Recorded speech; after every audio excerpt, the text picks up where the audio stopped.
हिंदुओं के घरों में आग लगा दी है। हिंदू परिवारों पर हमला किया गया बांग्लादेश में। इस बार चटगांव में कई हिंदू घरों में आग लगाई गई है और यह देर रात जब हिंदू परिवार खाना खाकर घर में सो रहे थे। आरोप है कि कुछ कट्टरपंथियों ने दरवाजा पहले बाहर से बंद किया, पेट्रोल डाला और आग लगा दी और वहां से फरार हो गए।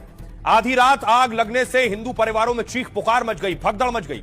लोगों ने किसी तरह खिड़की की दीवार तोड़कर जान बचाई, खिड़कियां तोड़कर, लेकिन कट्टरपंथियों की आग से 10 से ज्यादा कमरे जलकर खाक हो गए घरों और घर के बाहर कट्टरपंथियों की धमकी भरे पोस्टर चिपका दिए उन्होंने, जिसमें लिखा है तुम्हारे घरों में आग लगाएंगे, कोई बचाने नहीं आएगा। पिछले हफ्ते इसी तरह बीएनपी नेता के घर पर आग लगाई गई थी और कट्टरपंथियों ने 3 बच्चियों को जिंदा जला दिया था। बांग्लादेश में हिंदुओं पर हमले और आगजनी से बवाल मचा हुआ है। बांग्लादेश की मशहूर लेखिका तस्लीमा नसरीन ने सवाल उठाए, कहा है हिंदू अब किस उम्मीद पर बांग्लादेश में दोबारा घर बनाएंगे और बसाएंगे? क्या यूनुस हिंदू विरोधी जालिम लोगों के खिलाफ कार्रवाई करेंगे? क्या वो हिंदुओं को मुआवजा देंगे या नजरअंदाज कर जलकर मरने देंगे? बांग्लादेश में हिंदुओं की आबादी वैसे भी बड़ी तेजी से कम हो रही है। जब बांग्लादेश बना तब हिंदुओं की आबादी 22% थी।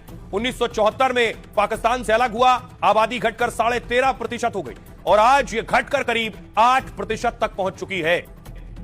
अब दिखाऊं मैं आपको कि बांग्लादेश में हिंदू कुछ जिलों में रहते हैं, पूरे बांग्लादेश में नहीं। बांग्लादेश की कुल आबादी का सिर्फ 8% हिंदू आबादी है। देखिए मैप है बांग्लादेश का। बांग्लादेश में कुल आबादी है 17 करोड़, हिंदू आबादी है 1 करोड़ 31 लाख और कुछ जिले जिसमें ठाकुरगंज में 22% हिंदू रहते हैं, सिलहट में 13.5% हिंदू रहते हैं, मौलवी बाजार में 24% हिंदू आबादी है, गोपालगंज में 27%, चटगांव में 12%, यहीं चटगांव में आगजनी की गई है और खुलना में 21% हिंदू आबादी है। तो इन कुछ जिलों में ही हिंदू आबादी रहती है और 8% आबादी है और उनके खिलाफ कट्टरपंथी कैसे अत्याचार और हिंसा कर रहे हैं वो रोज तस्वीरें सामने आ रही हैं। इस पर आज योगी आदित्यनाथ भी खुलकर बोले, सुनिए जरा क्या कह रहे हैं। देखो बांग्लादेश में एक दलित नौजवान को कैसे जला दिया गया।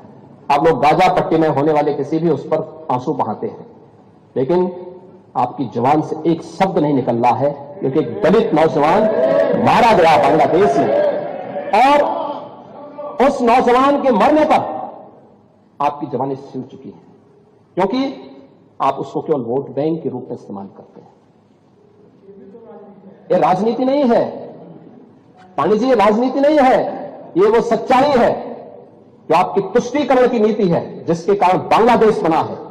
अगर बांग्लादेश पाकिस्तान नहीं बना होता इस तरीके से हिंदू नहीं जलाया होता और जलाता तो फिर उसकी क्या दुर्गति होती या वह भी जानता।